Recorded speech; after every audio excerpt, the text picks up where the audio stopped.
Bonjour à tous et bienvenue sur Le Bon MJ. Dans cette vidéo, je vais parler de ma méthode pour créer des cartes. C'est une vidéo qui m'a pas mal été demandée, je pense notamment à Lord Watts et à Ragnarok, que d'ailleurs je remercie parce qu'ils sont souvent là dans les commentaires, ils donnent des commentaires positifs, ça donne beaucoup d'énergie. Avant qu'on commence, j'aimerais vous dire que je suis pas du tout un expert pour faire des cartes, et d'ailleurs je vous recommande d'aller voir la chaîne de WozD20, c'est la chaîne sur laquelle j'ai trouvé la plupart des techniques que j'utilise. C'est en anglais mais c'est vraiment pas compliqué, vous n'avez pas besoin d'avoir étudié l'art appliqué, d'avoir une thèse en histoire ou d'être géomètre expert pour dessiner une carte de jeu de rôle. On n'est pas là pour commercialiser quelque chose ou faire un truc le plus réaliste possible. Mais je vais quand même vous donner quelques clés pour que vos cartes soient un peu plus réalistes et plus esthétiques. Comme d'habitude, je vous invite à vous abonner et à liker la chaîne, ça nous aide énormément. Là, on a dépassé les 500 abonnés et on a très hâte d'arriver à 1000 abonnés parce que ça permet de débloquer de nouvelles fonctionnalités pour communiquer sur YouTube. Donc aidez-nous à battre l'algorithme qui ne favorise pas les petites chaînes. Sur ce, c'est parti.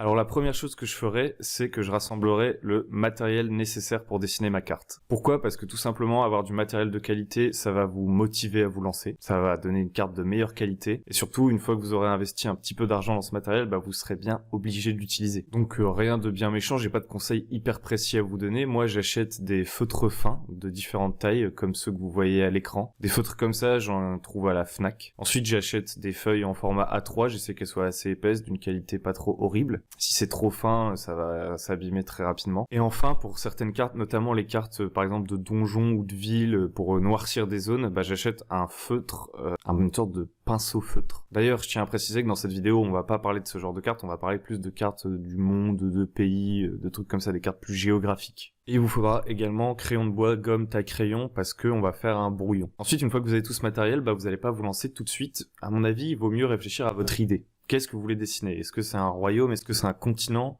Est-ce que c'est une map monde complète ? Commencez à placer un peu les éléments que vous avez en tête sur un post-it. C'est juste histoire de visualiser un petit peu. Suite à quoi, vous allez faire une légende. Le but de la légende, c'est d'avoir une sorte d'uniformité, d'homogénéité de tous les assets que vous allez mettre sur votre carte. C'est donc un but principalement esthétique. Donc, par exemple, vous pouvez faire des petits tests, un peu comme sur une palette de peintre, essayer de trouver la bonne couleur. Du coup, important, je pense, il y a les montagnes. Est-ce que vous voulez qu'elle soit plutôt dense, petite, avec des ombres hachurées, ou alors plutôt grosse, avec les ombres totalement noircies ? Pareil pour vos fleuves, est-ce que ça va être 2 lignes qui suivent, une seule ligne, 2 lignes hachurées ? Concernant les villes, je vous conseille pour commencer de les faire tout en noir. Ce sera plus simple, vous avez moins de chances de faire des erreurs. Et vous pouvez comme ça les faire au-dessus d'autres éléments si vous aviez oublié de les placer avant. Mais vous pouvez aussi aller dans un truc, tenter un truc un peu plus détaillé. Là, je fais des exemples vraiment à l'arrache, c'est pour vous montrer en gros le concept. Ensuite, essayez de trouver un style un peu d'écriture. Est-ce que vous voulez juste faire une case avec un nom ? Est-ce que vous voulez écrire les noms directement sur la carte ? Est-ce que vous voulez faire une sorte de petit parchemin en volume pour donner un effet stylé ? Si vous faites des forêts, est-ce qu'il va y avoir une forme de perspective ou est-ce qu'on va les voir en vue complètement aérienne ? Bref, faites vos choix pour avoir une carte homogène par la suite.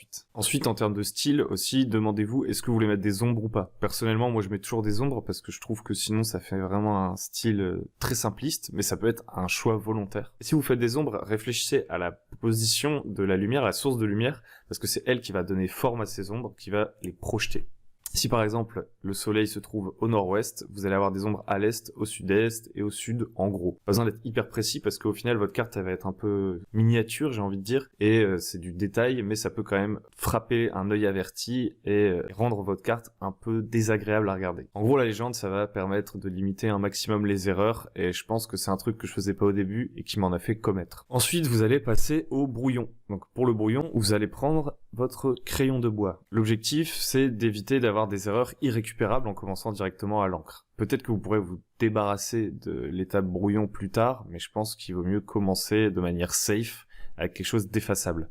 À ce moment-là, les questions que vous pouvez vous poser, c'est est-ce que je veux une carte plutôt dense ? Et si elle est dense, elle sera moins lisible, beaucoup de détails. Ça peut aussi vous empêcher plus tard de rajouter des trucs sur votre carte si par exemple vous faites une campagne un peu bac à sable que vous construisez au fur et à mesure. Donc voilà, choisissez beaucoup de détails, pas beaucoup de détails. Ensuite, ce qui est important aussi avec le fait de commencer au crayon de bois, c'est que ça vous évite de faire des erreurs de superposition. Imaginons vous voulez mettre une ville côtière et vous la mettez en dernière minute à la fin, et si vous voulez mettre son nom sur un parchemin qui chevauche la côte, ça va poser problème parce qu'il y aura tout simplement un énorme trait qui va couper votre parchemin.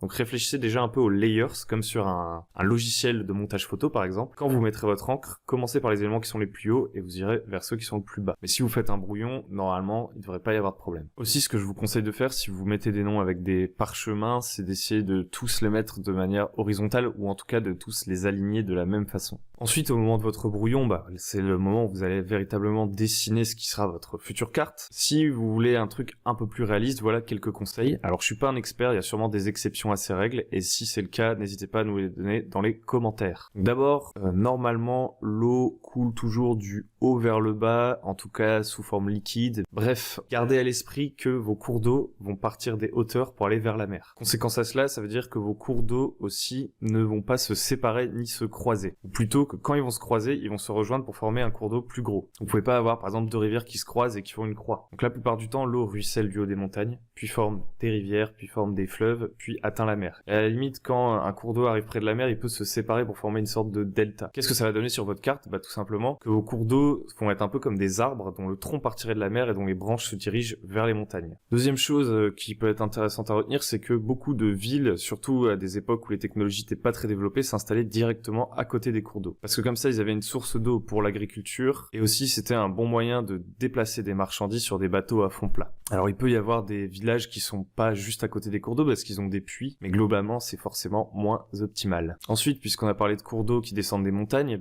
une bonne chose à savoir sur les montagnes, c'est que celles-ci se forment quand des plaques tectoniques se rencontrent. Et donc du coup, les plaques tectoniques vont tout simplement se rencontrer comme ça, et ça va déformer la Terre et former une montagne, un pic. Qu'est-ce que ça signifie? Ça signifie que vous pouvez pas avoir de montagne isolée, ou alors il faudra une explication fantastique en général, comme le mont Solitaire dans le Seigneur des Anneaux par exemple. Vos montagnes vont donc former des chaînes. Et ces chaînes ne vont pas avoir une simple forme de ligne, ça va être quelque chose de plus massif. C'est-à-dire qu'il va y avoir des montagnes, puis des plus petites montagnes autour, puis des collines. Parce que toute la Terre se déforme lorsque les plaques se rencontrent. Chose intéressante à garder en tête aussi, c'est que les montagnes, les cours d'eau, etc., ce sont en général des frontières naturelles pour les royaumes, pour les territoires. Autre chose que vous pouvez ajouter sur votre carte pour lui donner un petit style, ça est déjà de mettre un nom à votre carte, de mettre le nom global de ce que votre carte représente, par exemple en bas à gauche, en bas à droite, en haut à gauche, en haut à droite, sur un gros parchemin que vous prenez un peu de temps à bien dessiner. Vous pouvez aussi ajouter une rose des vents, quelque chose comme ça. En fait, tout ça, ça va dépendre de vous. Vous pouvez même mettre des petits monstres marins pour faire stylé. Une fois que vous avez fait votre brouillon, vous passez tout simplement à la dernière étape. Il va falloir ajouter l'encre, et à ce moment-là, je vous conseille d'être patient, de faire attention pour pas foirer tout le travail que vous avez fait avant. Et ensuite, vous aurez plus qu'à gommer et ce sera super. Vous aurez fait votre première carte. Donc voilà, la vidéo était assez rapide, je vous l'accorde. Mais globalement, je vous conseille de vous lancer dès maintenant et d'aller voir la chaîne de WozD20 où vous allez trouver plein de trucs. Très sincèrement, il est meilleur que moi. Je ferai éventuellement des autres vidéos sur des dessins de cartes, de donjons ou de villes par exemple, parce que c'est un peu différent quand même. J'espère que cette vidéo vous a plu. Si c'est le cas, n'hésitez pas à la liker, à vous abonner, à la partager, ça nous aide beaucoup. En cette période de confinement où tout le monde s'ennuie un peu, je vais essayer de produire